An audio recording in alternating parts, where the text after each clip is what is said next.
Welcome to our channel. இன்னைக்கு இந்த வீடியோவில் எதை பற்றி பார்க்க போகிறோம் அப்படின்னா, புதுசாக லான்ச் ஆகியிருக்க OnePlus 15R கம்ப்ளீட்டான ரிவ்யூ தான் இந்த வீடியோவில் பார்க்க போகிறோம். நிறைய பேர் சொல்லியிருப்பாங்க இந்த ஃபோனில் நிறையா டவுன் கிரேட்ஸ் இருக்குது, ப்ரைஸுமே ஹையராக இருக்குது அப்படின்லாம். ஸோ அதெல்லாம் உண்மையாக அதெல்லாம் எப்படி இருக்குது, எனக்கு எப்படி ஃபீல் ஆகுது அப்படிங்கிறது இந்த வீடியோவில் நான் சொல்கிறேன். வீடியோக்குள்ளே போகலாம். ஃபஸ்ட்டு இந்த ஸ்மார்ட் ஃபோனில் எனக்கு ரொம்ப பிடிச்ச விஷயம் பார்த்தீங்க அப்படின்னா இதோட டிசைன். OnePlus 13R டிசைனுமே நல்லா தான் இருக்கும். பட் எனக்கு கைண்ட் ஆஃப் இது வந்து பிடிச்ச மாதிரி இருக்குது. 3 கலர் வேரியண்ட்டில் இருக்குது. க்ரீன், பிளாக் அண்ட் பர்பிள் கலர்லையுமே இருக்குது. நான் வாங்கியிருக்கிறது பார்த்தீங்க அப்படின்னா க்ரீன் கலர். எனக்கு ரொம்ப பிடிச்ச மாதிரி இருக்குது இந்த க்ரீன் கலருங்கிறது. பேக் சைடில் பார்த்தீங்க அப்படின்னா ஒரு ஃப்ராஸ்டட் கிளாஸ் வந்து யூஸ் பண்ணியிருக்காங்க. அதுவுமே கையில் ஃபீல் பண்ணுறது நல்லா இருக்குது. ஃபிங்கர் பிரிண்ட்லாம் பார்த்தீங்க அப்படின்னா ஈஸியாக ஒட்டல. அண்ட் சைடில் பார்த்தீங்க அப்படின்னா அலுமினியம் ஃப்ரேம் யூஸ் பண்ணியிருக்காங்க. அண்ட் ஃப்ரண்ட்டில் யூஸ் பண்ணியிருக்க கிளாஸ் ப்ரொடெக்ஷன் பார்த்தீங்க அப்படின்னா கர்னிங்கோட Gorilla Glass 7 யூஸ் பண்ணியிருக்காங்க. ஒரு விக்டஸ் 2லாம் கொடுத்தா நல்லா இருக்கும். ஏன்னா 7லே பார்த்தீங்க அப்படின்னா ஈஸியாக ஸ்க்ராச்சஸ்ங்கிறது விழுகுது. அண்ட் இதோட வெயிட் அப்படின்னு பார்த்தோம் அப்படின்னா 213 கிராம் இருக்குது. திக்னஸுமே 8.1 mm தான் இருக்குது. 8.1 mm இந்த ஃபோனுக்கு இருக்கிறது வந்து பார்த்தீங்க அப்படின்னா பயங்கரமான ஒரு பாசிட்டிவ். ஏன்னா உள்ள பார்த்தீங்க அப்படின்னா 7400 mAh பேட்டரி இருக்குது. ஸோ அவ்வளோ கெப்பாசிட்டி உள்ள வச்சுமே 8.1 mm தான் திக்னஸ் இருக்குது. இது ஒரு அட்வான்டேஜ் தான் இந்த ஃபோனுக்கு. அண்ட் அது மட்டும் இல்லை, பில்டில் இன்னொரு சூப்பரான விஷயம் இருக்குது. இந்த டைம் IP69K ரேட்டிங்குமே இருக்குது. ஸோ நீங்கள் தண்ணிக்குள்ளே தாராளமாக போடலாம். பட் மோஸ்ட்டாக போட்டு ட்ரை பண்ணாதீங்க.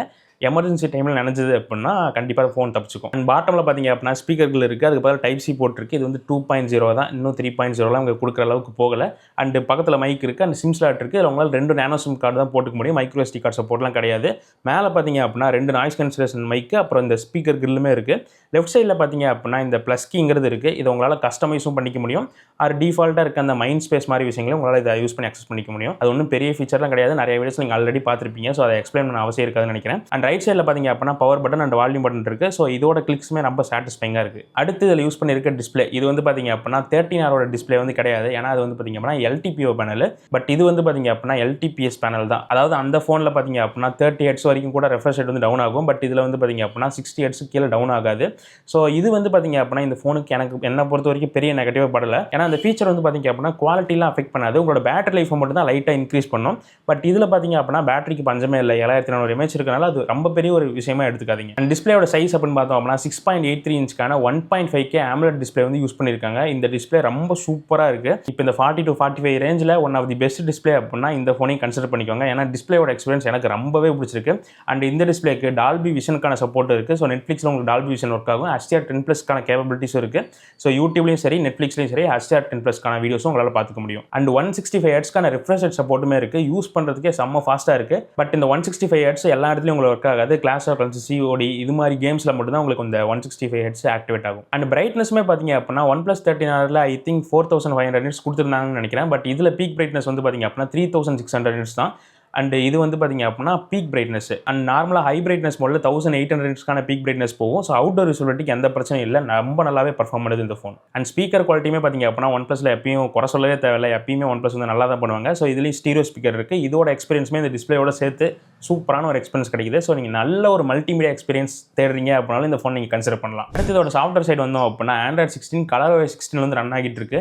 யூஸ் பண்ணுறதுக்கு செம்ம ஸ்மூத்தாக இருக்குது. இந்த ஓஎஸில் அதில் குறை சொல்கிறதுக்கு பெருசாக எதுவுமே கிடையாது. ப்ளோட்வேர்ஸ் கூட பார்த்தீங்க அப்படின்னா பெருசாக எதுவுமே இல்லை. நெட்ஃப்ளிக்ஸு, இந்த ஃபேஸ்புக்கு, இந்த லிங்க்டின்னு நினைக்கிறேன். ஸோ இது மாதிரி 2-3 ஆப்ஸ் தான் இருந்துச்சு. அதையும் உங்களால் ஈஸியாக அன்இன்ஸ்டால் பண்ண முடியும். இந்த லாக் ஸ்க்ரீனில் வந்து பார்த்தீங்க அப்படின்னா லெஃப்ட் சைடில் தள்ளினீங்க அப்படின்னா அந்த கிளான்ஸ் இன்டர்ஃபேஸ் வந்து வரும். அதையும் உங்களால் பர்மனெண்ட்டாக அன்இன்ஸ்டால் பண்ணிக்க முடியும். நீங்கள் இந்த ஆப்ஸ்க்குள்ளே போனீங்க அப்படின்னா லாக் ஸ்க்ரீன் தேடினீங்க அப்படின்னா ஒரு ஆப் இருக்கும். அதை அன்இன்ஸ்டால் பண்ணிட்டீங்க அப்படின்னா அந்த பிரச்சனையும் உங்களுக்கு போயிடும். ஸோ யூஸ் பண்ணுறதுக்கு செம்ம ஃப்ளூயிடாக, செம்ம ரெஸ்பான்ஸாக, அவ்வளோ ஸ்மூத்தாக இருக்குது இந்த ஃபோனு. ஸோ நல்ல ஒரு பர்ஃபார்மன்ஸ் ஓரியன்டாக, அதே சமயம் உங்களுக்கு ஓஎஸில் காம்ப்ரமைஸே தேவையில்லை அப்படின்னா நீங்கள் இந்த ஃபோனை கண்டிப்பாக கன்சிடர் பண்ணலாம். அண்ட் ரேம் மேனேஜ்மெண்ட்டை பற்றி இந்த ஃபோனில் சொல்லி ஆகணும். செம்ம சூப்பராக பண்ணியிருக்காங்க. நான் நைட்டு கேம்ஸ் விளாண்டு அப்படியே விட்டுட்டேன். காலையில் எழுந்து ஓப்பன் பண்ணால் அதே கேம் அதே இடத்துல ஓப்பன் ஆகுது. ஸோ அவ்வளோ சூப்பராக இருக்குது இந்த phone OS wise. And AI ஃபீச்சர்ஸுமே பார்த்தீங்க அப்படின்னா எக்கச்சக்கமாக இருக்குது. இந்த பேசிக்கான சர்க்கிள் டு சர்ச்சிலேருந்து ஃபோட்டோ எடிட்டர் வரைக்கும் எல்லா AI ஃபீச்சர்ஸுமே உங்களுக்கு இந்த ஃபோனில் கிடச்சிடும். ஸோ அதுலேயும் எந்த குறையும் கிடையாது. அண்ட் அப்படியே ப்ராசர் பக்கம் வந்தோம் அப்படின்னா ஸ்னாப்ட்ராகனோட 8 Gen 5 வந்து யூஸ் பண்ணியிருக்காங்க. இது பார்த்தீங்க அப்படின்னா இதுக்கு மேலே ஒரு ப்ராசர் வந்து தேவை கிடையாது ஃபோனுக்கு. ஆல்மோஸ்ட் இதிலே உங்களால் எல்லா விஷயங்களுமே பண்ணிக்க முடியும். நீங்கள் ஃப்ளாக்ஷிப் போனீங்க அப்படின்னா அவ்வளோ ஒன்றும் இதுக்கு டிஃப்ரென்ஸ்லாம் உங்களால் கண்டுபிடிக்க முடியாது. டே டு டே எக்ஸ்பீரியன்ஸில் கேம் ஆடும்போது கூட உங்களால் டிஃப்ரென்ஸ் கண்டுபிடிக்க முடியாது. இதில் BGMI பார்த்தீங்க அப்படின்னா டிஃபால்ட்டாகவே 120 FPS சப்போர்ட் இருக்குது. அண்ட் நீங்கள் இந்த புஷ் பண்ணுறீங்க அப்படின்னா 165 FPS வரைக்கும் போகும். 165ல் வச்சு விளாண்டாமே ஃப்ரேம் ட்ராப்லாம் பார்த்தீங்க அப்படின்னா சுத்தமாக இல்லை. நான் நோட்டீஸே பண்ணல. ஜென்சன் இம்பாக்ட்டுமே பார்த்தீங்க அப்படின்னா 60 FPSல சாலிடாக ரன் ஆகுது. நான் ஒரு அரை மணி நேரம் விளாண்டு பார்த்தேன். எனக்கு ஃப்ரேம் ட்ராப்லாம் நோட்டீஸே பண்ணல. அவ்வளோ சூப்பராக இருக்குது. அண்ட் முக்கியமாக ஹீட்டிங்குமே பார்த்தீங்க அப்படின்னா இந்த ஃபோன் சுத்தமாக ஆகலை. மேபி இப்போ இருக்க கிளைமேட்னால கூட பார்த்தீங்க அப்படின்னா அந்த ஹீட்டிங் பிரச்சனை இல்லாமல் இருக்கலாம். ஏன்னா நான் செக் பண்ணும்போது பார்த்தீங்க அப்படின்னா 40 to 43 தாண்டி இந்த ஃபோன் போகவே இல்லை. ஸோ அவ்வளோ சூப்பராக இருக்குது ஹீட் மேனேஜ்மெண்ட்டும். ஸோ இந்த ப்ரைஸ் ரேஞ்சில் நல்ல ஒரு கேமிங் ஃபோன் தேடுறீங்க அப்படின்னா இந்த ஃபோனை தாராளமாக கன்சிடர் பண்ணலாம். அண்ட் இதுக்கு மேலே நீங்கள் கேமிங்க்கு வந்து இந்த 40-45,000 தாண்டி நீங்கள் ஸ்பெண்ட் பண்ணவும் தேவையில்லை. ஏன்னா இதில் உங்களால் எல்லா கேம்ஸுமே ஹை செட்டிங்ஸில் வச்சு சூப்பராக ப்ளே பண்ணிக்க முடியும். அண்ட் ஸ்டோரேஜ்லையும் பார்த்தீங்க அப்படின்னா காம்ப்ரமைஸ் கிடையாது. 12/256 வந்து பேஸ் வேரியண்ட்டாக இருக்குது. அதை தவிர 512GB வந்து கொடுத்துருக்காங்க. அண்ட் 2 ஸ்டோரேஜ் வேரியண்ட்டுமே UFS 4.1 தான். LPDDR5Xக்கான ரேம் சப்போர்ட்டுமே இருக்குது. அடுத்து இந்த ஃபோனில் எனக்கு பிடிக்காத காம்ப்ரமைஸ் என்னென்னு பார்த்தீங்க அப்படின்னா இதோட கேமரா சிஸ்டம் தான். 50 MP ஒரு மெயின் கேமரா யூஸ் பண்ணியிருக்காங்க. f1.8 சென்ஸோட பேர் ஆகுது. OIS சப்போர்ட் இருக்குது. ரெண்டாவதாக பார்த்தீங்க அப்படின்னா 8 மேப்ஸ்க்கான ஒரு அல்ட்ரா வைட் இருக்குது. இந்த அல்ட்ரா வைடோட பர்ஃபார்மன்ஸ் டே டைமில் ஓரளவுக்கு ஓகேவாக இருக்குது. பட் நைட் டைமில் வந்தீங்க அப்படின்னா சுத்தமாக ஒஸ்ட் தான். அது வந்து யூஸபிளாகவே இருக்காது.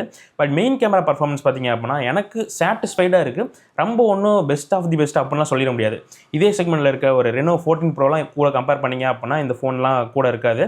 ஸோ Reno 14 Pro வந்து பார்த்திங்க அப்படின்னா ஈஸியாக பீட் பண்ணிட்டு போயிடும். ஏன்னா அதோட பர்ஃபார்மன்ஸ் வந்து பார்த்திங்க அப்படின்னா கேமரா சென்ட்ரிக்காக இருக்கும். ஸோ அது கூடலாம் கம்பேர் பண்ணாதீங்க.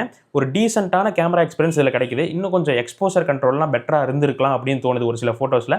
போர்ட்ரேட் இமேஜஸ் கூட பார்த்திங்க அப்படின்னா நல்லாவே வருது. பட் இந்த 13Rலேருந்து வந்தீங்க அப்படின்னா உங்களுக்கு வந்து டெலஃபோட்டோ வந்து மிஸ் ஆகும். அது கண்டிப்பாக ஒரு டவுன் சைடு தான். டெலஃபோட்டோ ஏன் தூங்குறாங்கன்னு எனக்கும் தெரியல. ஸோ டெலஃபோட்டோ கண்டிப்பாக இந்த ப்ரைஸ் ரேஞ்சில் இருக்கணும். ஸோ மிஸ் பண்ணிட்டாங்க. ஸோ எனக்கு வந்து பார்த்திங்க அப்படின்னா நான் மெயின் கேமரா யூஸ் பண்ணுறத விட டெலஃபோட்டோ தான் அதிகமாக யூஸ் பண்ணுவேன். ஸோ எனக்கு பெரிய டவுன் சைடாக தான் படுது. பட் உங்களுக்கு டெலஃபோட்டோலாம் ஒரு பெரிய மேட்டர் இல்லை. அது இல்லைனாலும் நான் ஃபோனில் கேமராஸ் வந்து யூஸ் பண்ண தான் போகிறேன் அப்படின்னா உங்களுக்கு பெரிய காம்ப்ரமைஸாக இருக்காது. பட் இதுதான் கேமராக்கு பெஸ்ட் அப்படின்னு எடுத்துக்காதீங்க.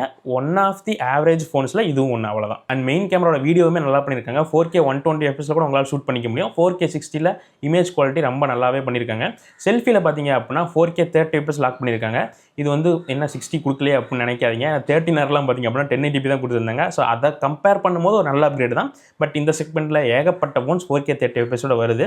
பட் செல்ஃபி கேமரா பார்த்தீங்க அப்படின்னா 32 மேப்ஸ்க்கான சென்சார் யூஸ் பண்ணியிருக்காங்க. செல்ஃபி குவாலிட்டி உண்மையிலேயே செம்ம சூப்பராக இருக்குது. செல்ஃபிஸோட போர்ட்ரேட்ஸ்மே நல்ல டீட்டெயில்ஸோட நல்ல ஒரு எட்ஜ் டிடெக்ஷனோட இருக்குது. ஸோ செல்ஃபியில் வந்து பார்த்திங்க அப்படின்னா காம்ப்ரமைஸ் கிடையாது. மெயின் கேமராவில் தான் கொஞ்சம் காம்ப்ரமைஸ் இருக்குது. இந்த வீடியோ பார்த்திங்க அப்படின்னா 4K 60fps எடுத்துகிட்டு இருக்கேன். இதில் உங்களால் ஒயிட்டுக்கு வந்து ஸ்விட்ச் பண்ண முடியாது. அப்படியே 10x வரைக்கும் பார்த்தீங்க அப்படின்னா டிஜிட்டல் ஜூம் போகுது. ஸோ இப்போ அப்படியே நான் என் சைடு திருப்புறேன். இப்போ அப்படியே சூரியன் சைடு வரேன். எப்படி இருக்குன்னு பாருங்கள். டைனாமிக் ரேஞ்செலாம் நல்லா இருக்கா, ஆடியோ பிக்கப் நல்லா இருக்கான்னு பாருங்கள்.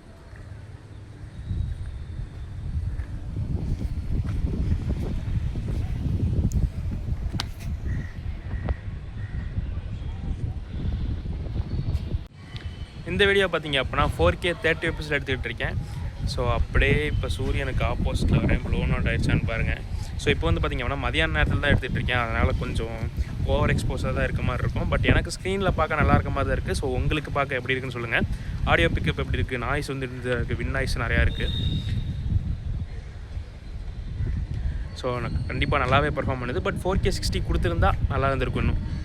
அடுத்து என்ன கேட்டால் இந்த ஃபோனில் இருக்கிறதுலே ஹைலைட்டான விஷயம் பார்த்திங்க அப்படின்னா இதோட பேட்டரி தான். 7400 mAh பேட்டரி யூஸ் பண்ணியிருக்காங்க. 80 watts ஃபாஸ்ட் சார்ஜிங் சப்போர்ட்டோட வருது. 1 மணி நேரம் 5 நிமிஷத்தில் ஃபுல் சார்ஜ் ஆகிடுது. ஒரு நாளில் இந்த பேட்டரியை முடிக்கிறது வந்து பார்த்திங்க அப்படின்னா ரொம்ப கஷ்டமாக இருக்குது. சாலிடாக 12 ஹவர்ஸ்க்கு மேலே வந்து பேட்டரி லைஃப் வருது.